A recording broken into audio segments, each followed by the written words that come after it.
Welcome back to the Fixed Ops Roundtable. It's time for the mobile service panel hosted by our great friends at myKaarma. Matt Bateman is with us today, and alongside some of the great leaders in mobile service, Mark Mickens is with us. Mark, one of the founding members, of this panel, and more. Jeremy Stevens in Florida, in St. Augustine at Bozard Ford Lincoln, and out in Pennsylvania in Reading, Nolan Armpriester.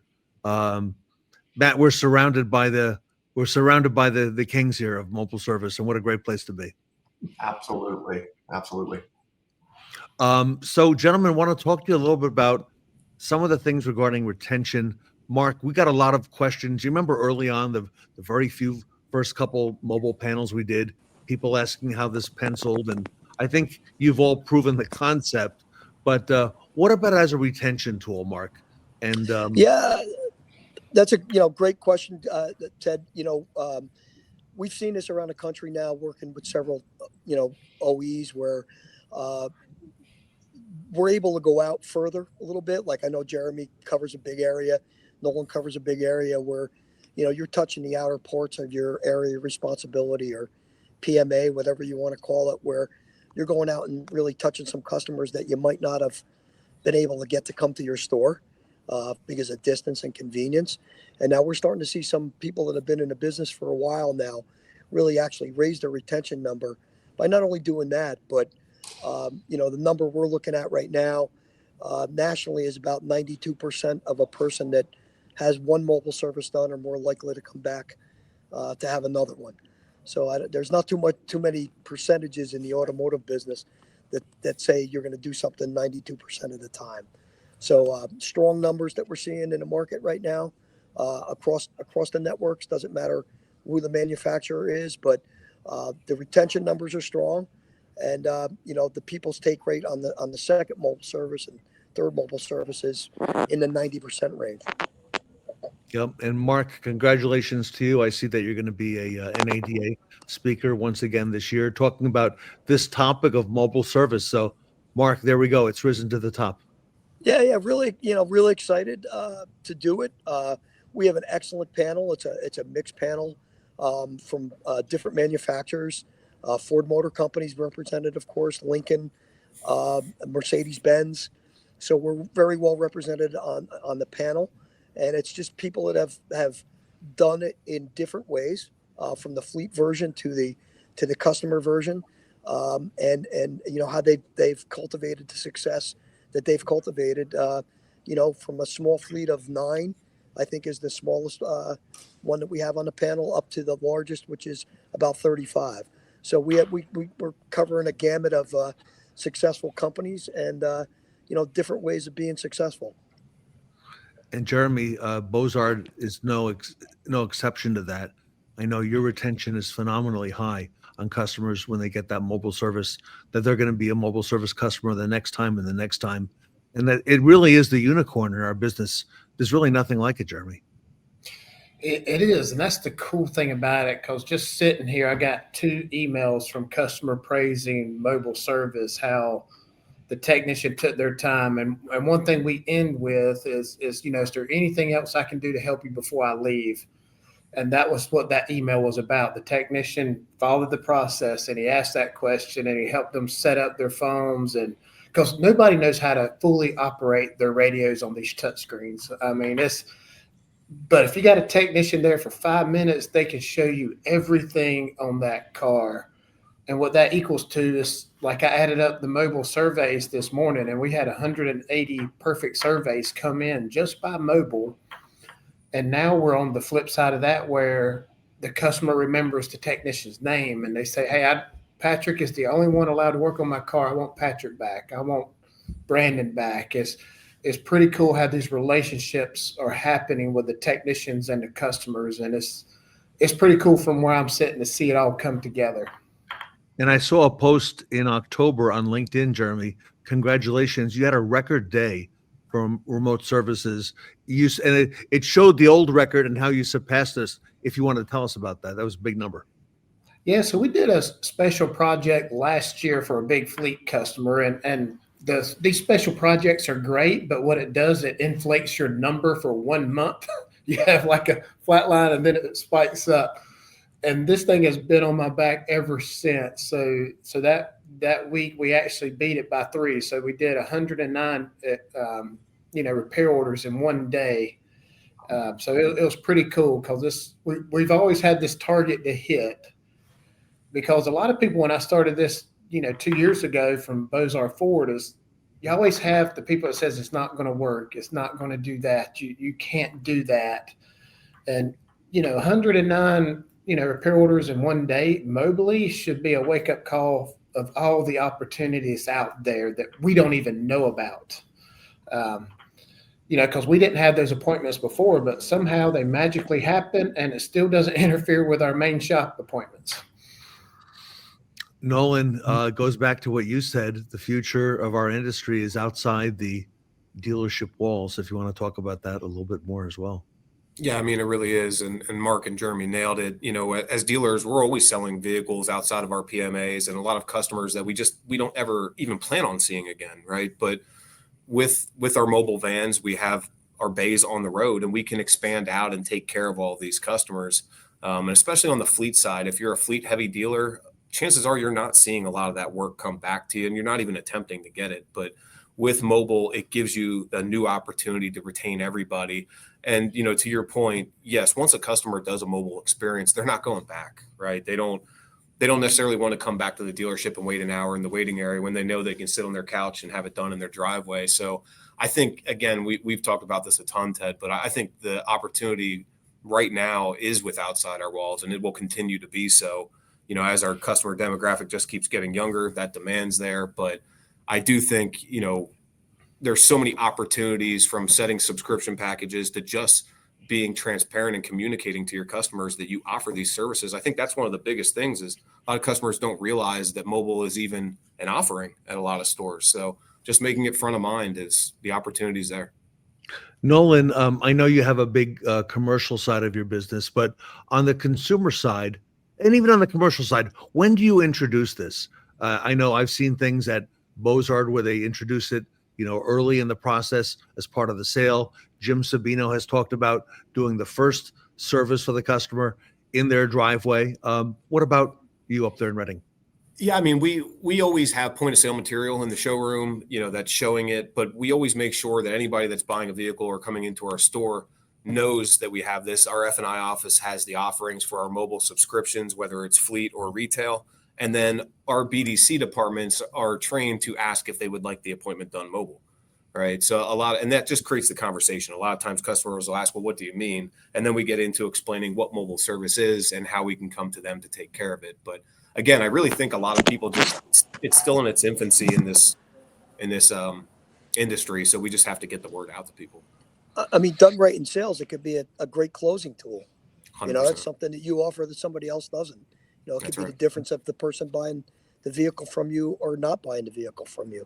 So, that's a great add to a sales team. Definitely a competitive advantage too, because right now my phone's blowing up. So so picture this. I got a Bozart service van in front of a Nissan dealership doing a Ford recall.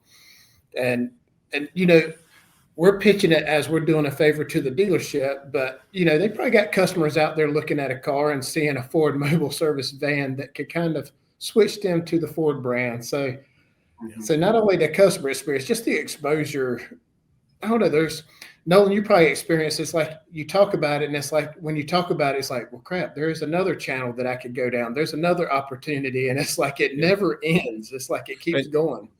To your point, when mobile started, we really got deep into it 3-4 years ago. I made it a point every weekend to drive a mobile service escape home, just because people kept asking me, what is mobile service? And I'd be like, oh, thank you for asking. Right. And then you just get into explaining it, but it just creates that conversation. And again, once people realize that you'll come to them and give them the same service. I saw a meme a couple of weeks ago that said, our coffee's great, but your living room's better. Right. So who wants to come into the dealership for coffee when they can just sit on their couch? It just makes sense.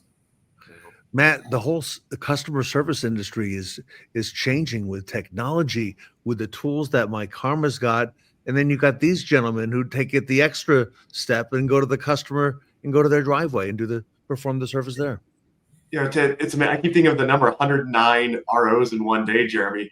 That's like one or two entire service departments outside the brick and mortar building, just running around your entire metro area, like additional dealerships that you've built out without adding extra land. And Nolan, to your point, it's 109 opportunities for billboards to be flying around and people to see them, and that exposure, building your brand, it just like compounds it. And you're right. Once the customers have experienced that convenience of being able to do everything remotely, why would they want to go back into the dealership? At 92%, it's hard to go backwards when you've had that concierge level of service.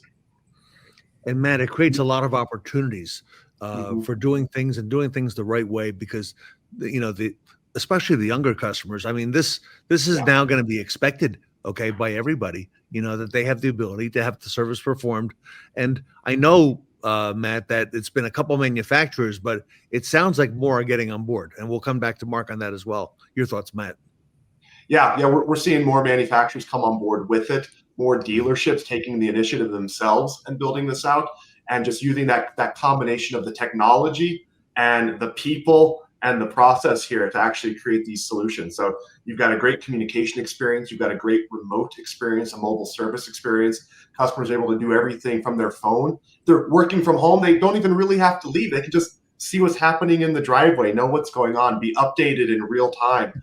They don't have to leave their office. So it's hard to go back. Nolan, I think you said it perfect. The coffee's great, your living room's better, or your office or your home office or wherever you're at is just more convenient to get this stuff done. I'm actually writing that down because I think that should be a T-shirt. Jeremy, our service is great. Your driveway is better. Right? That's right. Yeah. Mark, who else is getting into mobile service now? I know you've got a long history, not just on the Ford side, but on the Mercedes side.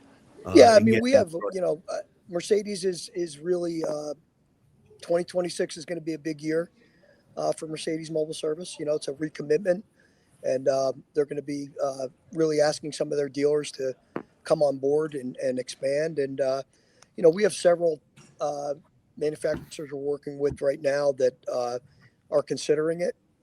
There's several RFPs we've worked on with a couple other luxury brands that we think might happen for us. But the noise in the channel, so to speak, for especially on a luxury brand side, for how important this is becoming, as a selling point and a retention point, has really started to really boil up. I always make the point of the conversation I had with Mercedes-Benz where, I was a Ford dealer. I drive a Ford Bronco. My old dealership has mobile service. They come to my driveway and service my car. I had it done 2 weeks ago. My wife drives a Mercedes-Benz. If my old Mercedes-Benz store didn't match that service, well, who's the luxury brand now? Is it Ford or Mercedes-Benz? And I've told that story to the people that need to hear it, and it's a luxury brand message that I've been bringing to the luxury brands that we actually work with to say, are you really luxury brand if, Jeremy Stevens can come and service every one of his customers at their driveway, and you're a Mercedes-Benz or a Genesis or BMW dealer and you don't. So, who is the luxury brand, Yeah. Mark, that's a great point. Recently, we were at a Toyota dealership, and they were adding their second mobile unit. And the reason they were doing it, they're in Houston, and it's not very convenient for some people who live far away to come in for the first service. I think under Toyota, the first service or first couple services are covered. So they were using the mobile van to go to the customer and perform and make sure the work got done. And they were thinking out of the box, Mark, to make sure that, with the Toyota Care product, that it got done. See, in the big volume OEs like a Honda or a Toyota setting, I would think that they would be more interested than maybe anybody, because they're probably the most likely to really lose business to, to an outside source like a Jiffy Lube or Yes. For their units in operation. So that's why they should really do it. I mean, because what could their retention number be if they actually went out and serviced their customers' cars mobilely, right? Jeremy, what else are you seeing there at Bozard Ford Lincoln? Because you're very far advanced on this. I know that the dealership has grown in the 2 or so years that you've joined, but you have really championed this as the remote services director. Yeah, and our customers are craving for this customer experience. They're tired of the hassle and the long processes and stuff like that.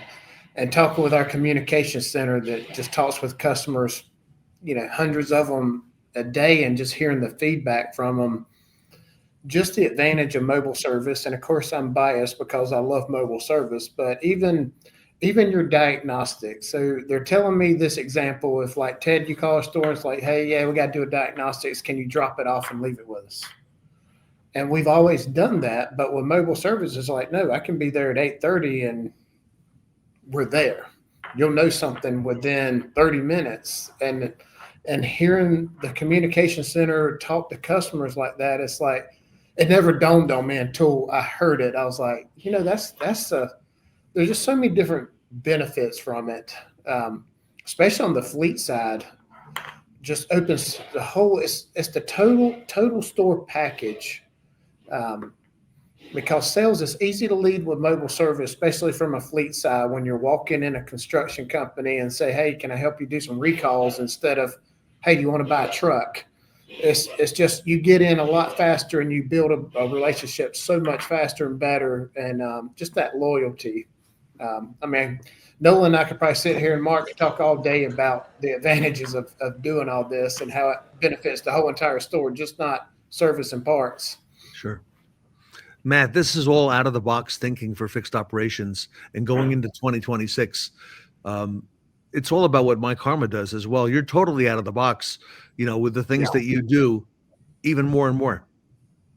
Yeah, we're excited. 2026 is an exciting year for us. We're looking forward to NADA, looking to show off the new things that we've been working on. I know it's a mobile service panel, but one of the things we've been really focused on is this difference between what we're talking about is conversational AI and workflow AI. And I run partnerships at myKaarma, so I've been busy making sure every AI chatbot that everyone listening to this is using, I'm making sure that they're integrated with myKaarma. You want to use our native one? Great. You want to bring yours in? Great. I want to make them all work with it. But what we're doing different, what I want to show you guys when you come to NADA, is the workflow stuff that we're doing. So how do we reduce the time for the car to actually be in service? How do we give you real-time feedback to your technicians, whether they're mobile or in the dealership, on the quality of a video inspection? So everything around the workflow, not just is it a bot that's talking to you, but actual AI workflow.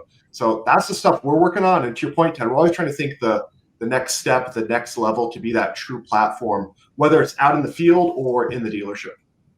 Matt, the tech is becoming the star. Here in mobile, they're in person, but at the dealership, you've got them on the phone, okay? And Tom Drzezinski was just here at West Her and did a interesting panel with us last week, and he talked about, and West Her has 40 some locations, as you, Mark, as I'm sure you know as well, and they've got, I think, 400 some technicians, and they outfitted them all with phones, and they had to expand the bandwidth, but they really made a big focus of these techs doing the proper multi-point video inspections, and they actually gave them a magnet on their stall with the checklist of things that they're going to go through, which I thought was the first time I'd seen that. I thought that was fascinating, that the focus is now all on that technician, Matt. Well, Ted, I'm sure Mark and Jeremy and Nolan are going to agree with me. Look at the shift that's happened and who's talking to the customer now, especially mobile service, right? It was the advisor, right? It used to be I waited for the tech to go talk to the advisor, and then the advisor walked me through. Now we're relying on our technicians to not just service the vehicle, but to present their findings in a professional way. So especially out in the field, they've got to be trained to do that. Over video, they have to be trained to do that. So the car is the star, but it's the technician that's delivering the message directly to the customer. That's a shift. That's a real shift that we've all experienced. It's a big shift. Yeah. Trust and transparency. I kind of marvel at all these big operations like Nolan and Jeremy have, that they have all those technicians out there every day being engaged with their customers directly. I think it's a huge advantage. I really do. I think customers want to talk to the people that are working on the car as much as they possibly can. Mark, And I the gotta ask, whole world is speeding up. Go ahead. I was just going to add that there's always been this preconceived idea of, well, technicians don't want to talk to customers. Technicians are behind. They just want to work on the cars. That's not true, right? These are talented men and women out there that are putting quality inspections together, that are talking to customers directly at their homes or their offices, or sending incredible video inspections to the customer. Like the techs, they have stepped up. They're doing a fantastic job communicating with customers. You know, think about it. In the service world, the automotive technician is really the last person that does service for you that you don't talk to. If you have a plumber come to your house, an electrician, any kind of service that comes to your home, or anytime you go out for a service, you're talking to the person that's performing the service before they do it. So, you know, it's really kind of like the last industry that has warmed up to the fact that people like to talk to the person that's doing the work every once in a while, right? And so, you know, we're breaking through in 2025, but that's where we're at. That's right. You don't want to hear what they find on the operating table from the nurse. You kind of want to hear what happened with the doctor. That's perfect. That is the perfect analogy, Jeremy. And it seems everything is going a lot faster, and the whole world is speeding up. And Jeremy, this convenience factor, the hospitality factor, and getting the tech involved early with the customer. I mean, the customers dig it, going back to your point, to be able to talk to the tech. And I'm curious, Jeremy, do they want that same tech to come back, you know, for the next time and the following time? Do they ask for them? They do. And you know that, and you would think, and it's a great problem to have, but it is hard logistically. Sometimes it's like, oh shoot, he's full, and you're having to switch the schedule around. But one thing that we did was make sure they had their name tags so they can remember their names and stuff like that. And we encourage them to talk to them, and you know, look at what we used to train advisors. You remember when we trained advisors, we'll say, hey, find some common ground. Look at bumper stickers. See if they got a car seat in the back. Look for these things. So now we're teaching our technicians that way. And now, Ted, my other problem sometimes is the efficiency of it. It's like, all right, you got to cut that conversation down, because now the customer is engaged and they want to show them the classic cars, their motorcycles. I mean, it turns into that cool of a relationship where they want to just spend time with them. So, but it's like, okay, you got to go. Let's go. But it's been pretty cool to see those relationships develop. And what's cool also, and Nolan, you've probably seen this, is when the technicians come back and talk about their great interactions with the customers. Oh, yeah. It's like, oh, did you get that so-and-so customer? Did he tell you about this? And that is unheard of in the dealership. You know, because usually you always focus on the negative stuff, but now when you hear technicians talk about how cool customers are, it's like, okay, now we're getting something. We just broke through a major wall in the automotive world. Yeah, definitely. The role of the technician has changed so much over the past, 10, 15 years. They're just dual role employees now. They're customer facing, they're doing the work. And again, to everybody's point, I think that's always been the case. I think we just kind of sheltered them and kept them in the back for so many years, but I think we always could have been doing this. And, I always had a couple of technicians, 15, 20 years ago that were very good with customers that I always brought up front, but I think we probably did ourselves a disservice by keeping them in the back for as long as we have. Nolan, think back. What prompted you to get into the mobile area of the business? What really help you make that decision? Opportunity, really. Our dealership about 7 years ago, our main store moved from a very urban location to a very rural location. And we weren't used to being in the middle of nowhere. We were used to customers, standing out front, waiting to get in the morning. So once we moved, we lost a lot of our customers, and we had to expand our PMA somehow to try to get them back. So mobile was just the perfect way to let the customers know, hey, we can still come to you. It doesn't matter if you're 30 miles away or 40 miles away, we'll be there. Right. Jeremy, this is not going away. This is getting bigger from what I hear. Every dealer tells me they're going to add more and more in the coming year. Yeah, that's the chatter I'm getting, and it's just not Ford. It's GM, it's Chrysler, it's a Chrysler. lot of them. And I know Mark said that Mercedes is going to ramp up, and I think the other day I seen a Volkswagen doing it. He had a Toyota service car, but it was a Volkswagen dealership, and it's like it's going to explode. It's almost one of those things you need to go ahead and get it going, even if you just have one. And you can do like 4 or 5 appointments, you're on top. You're winning at that point.